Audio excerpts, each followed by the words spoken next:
어떤 죄를 범하였을지라도 라고 하는 말씀의 제목으로 주의 말씀 함께 나눠보고자 합니다. 오늘 본문의 22절 23절 말씀대로 우리는 그릇 범죄하는 존재라고 할 수 있습니다. 늘 죄 아래 있는 존재이지요.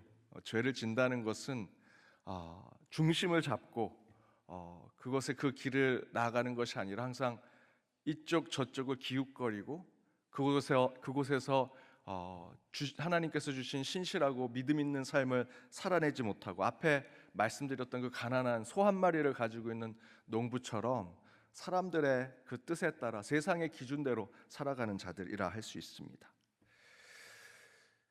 제가 초보 운전할 때 집에 가는데 인적도 없고 차량도 별로 없는 사거리가 있어서 신호가 막 바뀔 때 좌회전해서 들어갔습니다. 그런데 저 앞에 경찰이 숨어 있다가 탁 튀어나오더니 제 차를 계속 세우는 겁니다. 그리고는 신호 위반을 했다고. 그래서 제가 신호가 막 바뀔 때 갔는데 그게 무슨 신호 위반이냐 계속 제가 따져묻고 어느 소속이냐고 막 물으면서 어떻게 이렇게 사람을 잡을 수 있냐고 막 그러니까 경찰차에 있던 더 높은 계급의 경찰이 쓱 오더니 그러면 차선 위반이라고 얘기하는 겁니다.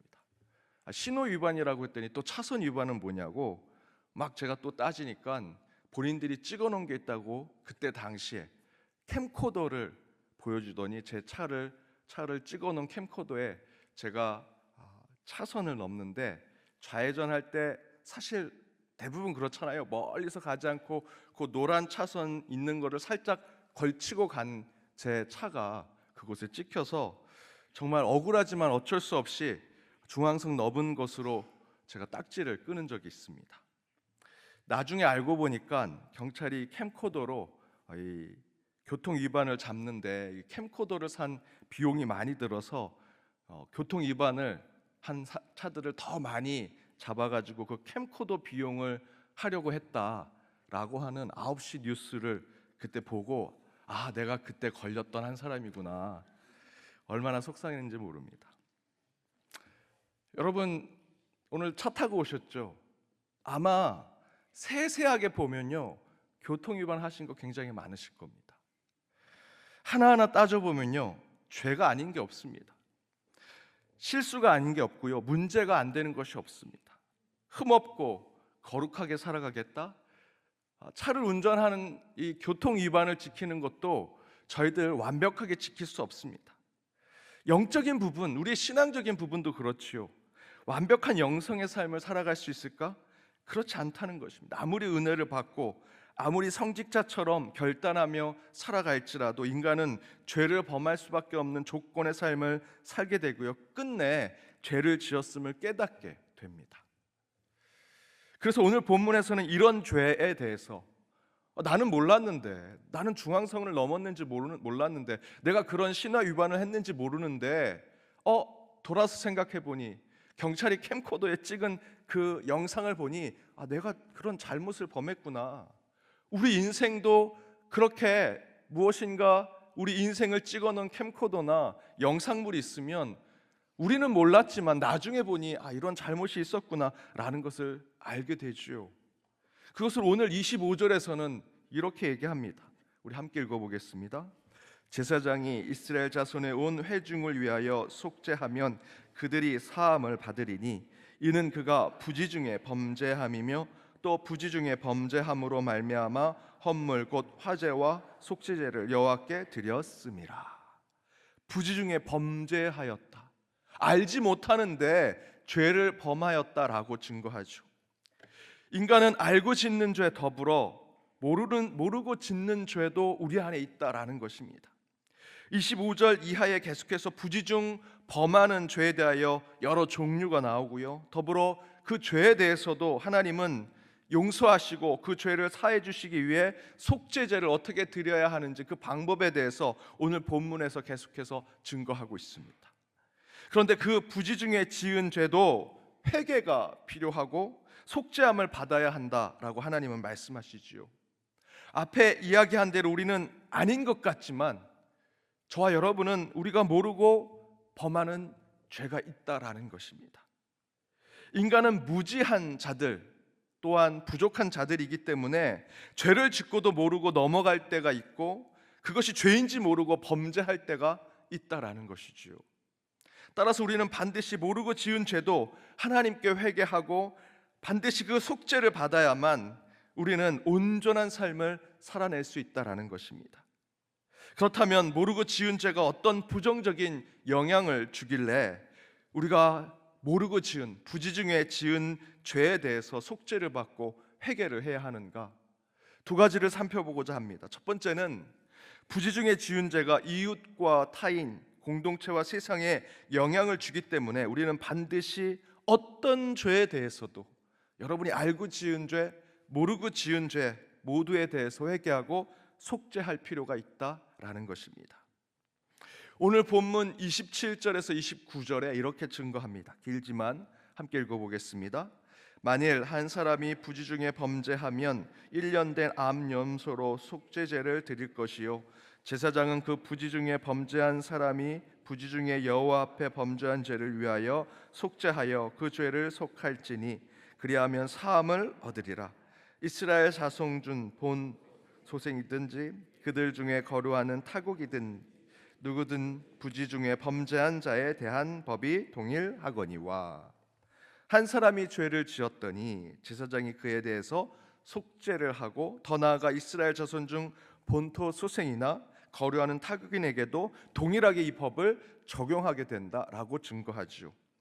이처럼 모르고 지은 죄라 할지라도 우리는 그 죄가 나만 모를 뿐 다른 누군가에게는 영향을 주고 불편함을 주기도 하고요. 때로는 그 죄 때문에 그 상대방과 타인은요 어려움을 당하고 고통을 당할 때가 있더라라는 것입니다. 따라서 우리는 부지중에 지은 죄일지라도 겸손히 그 죄에 대해서 누군가에게 내 죄 때문에 내가 모르고 지은 죄 때문에 고통이 찾아왔음을 이해하고 우리는 그 죄에 대해서 회개하고 속죄해야 한다라는 것입니다. 꼭 그런 사람들이 있습니다. 제가 부교육자 시절에 같이 어디 이동을 하게 됐는데 이제 제가 운전을 하고 갔습니다. 선배 부목사님이 선임 부목사님이 옆에 있는데 한 겨울에 창문을 이렇게 여는 겁니다. 막 차가운 바람이 막 들어오는데 본인은 뭐가 이렇게 신이 나서 계속 바람을 쐬고 있는 겁니다. 뒤에 있는 다른 부목사님들이 저를 계속 쿡쿡 찌르면서 야 빨리 문 닫으라고 해, 문 닫으라고 해. 그래서 제가 뭐 선배님이니 바로 얘기할 수 없어서 아 형님 감기 걸리실 것 같은데 창문 좀 닫을까요? 그랬더니 아니야 괜찮아 그러시는 겁니다. 눈치가 없는 거죠. 그래서 제가 또 다른 말로 했습니다. 아 먼지가 들어오는 것 같습니다. 그랬더니 또 그분이 아니야 먼지도 마셔도 괜찮아. 그분은 행복한지 모르지만 함께 차를 탔던 다른 분들은 너무나 힘들어하는 겁니다. 뭐 이런 사소한 에피소드야 괜찮겠지만 우리 안에 영적으로 또는 여러분의 삶의 관계 속에 혹시 나만 모르고 다른 사람들이 다 피해가 되고 고통을 주는 혹시 일들이 있다면 여러분 바로 그런 부분에 있어서 우리가 부지중 범한 죄에 대해서는 반드시 속죄하고 회개를 해야 한다는 것입니다. 영적인 문제 이런 문제들이 있는 것이지요. 오늘 본문 27절에서 29절에 그런 부지중 지은 죄에 대해서 타인과 이웃 공동체가 힘들고 괴로워할 수 있으니 우리는 반드시 그 범죄에 대해서는 회개하고 참회해야 한다라고 이야기합니다. 사랑하는 여러분, 우리가 알고 지은 죄뿐만 아니라 모르고 지은 죄 안에는 나에 대한 문제가 아니라 그 죄로 인해서 누군가에게 고통과 해 때로는 괴로움을 줄 수 있고요. 더 큰 문제는 그 문제로 누군가는 구원과 믿음의 문제에 어려움을 겪을 수 있습니다. 따라서 여러분 오늘 회개기도 하실 때 내가 모르고 지은 죄에 대해서 하나님께 기도하셔야 되고요. 그 가운데 참회하고 속죄하는 마음으로 주님께 나아가셔야 합니다. 두 번째, 부지중에 짓는 죄도 하나님을 비방하고 멸시하는 결과가 되기 때문에 우리는 회개해야 한다는 것입니다. 쉽게 말씀드리면 여러분이 모르고 지은 죄 때문에 우리는 하나님을 욕되게 하는 삶을 살 때가 있다라는 것입니다. 오늘 본문 30절 31절입니다. 우리 함께 읽어보겠습니다. 본토인이든지 타국인이든지 고의로 무엇을 범하면 누구나 여호와를 비방하는 자니 그 백성 중에서 끊어질 것이라. 그런 사람은 여호와의 말씀을 멸시하고 그의 명령을 파괴하였은즉 그의 죄악이 자기에게로 돌아가서 온전히 끊어지리라.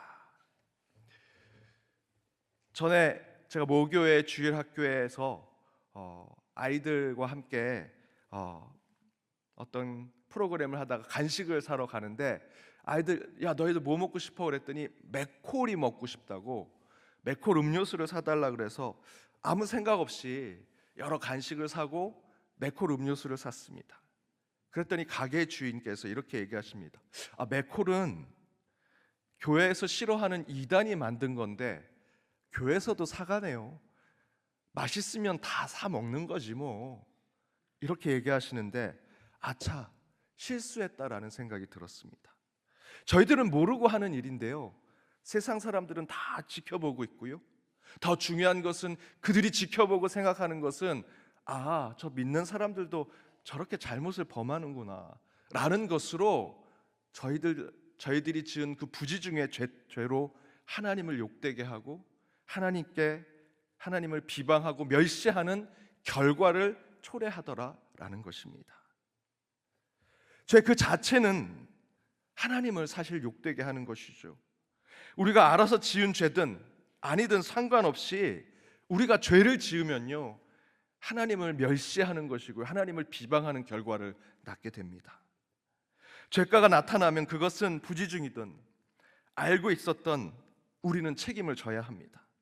왜냐하면 어찌되었던 그 잘못과 죄악으로 하나님이, 그 하나님의 모습이, 하나님의 영광이 가려지기 때문이지요.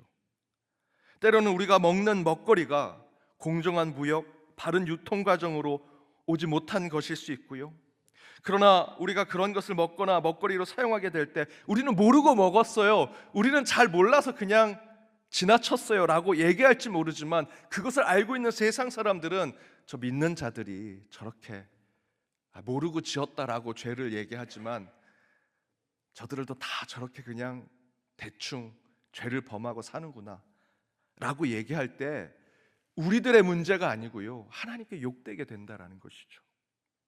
어떤 말을 우리는 편하게 했는지는 모르지만 듣는 사람들 가운데 불편하고 힘들 때 반드시 반성하고 회개해야 합니다.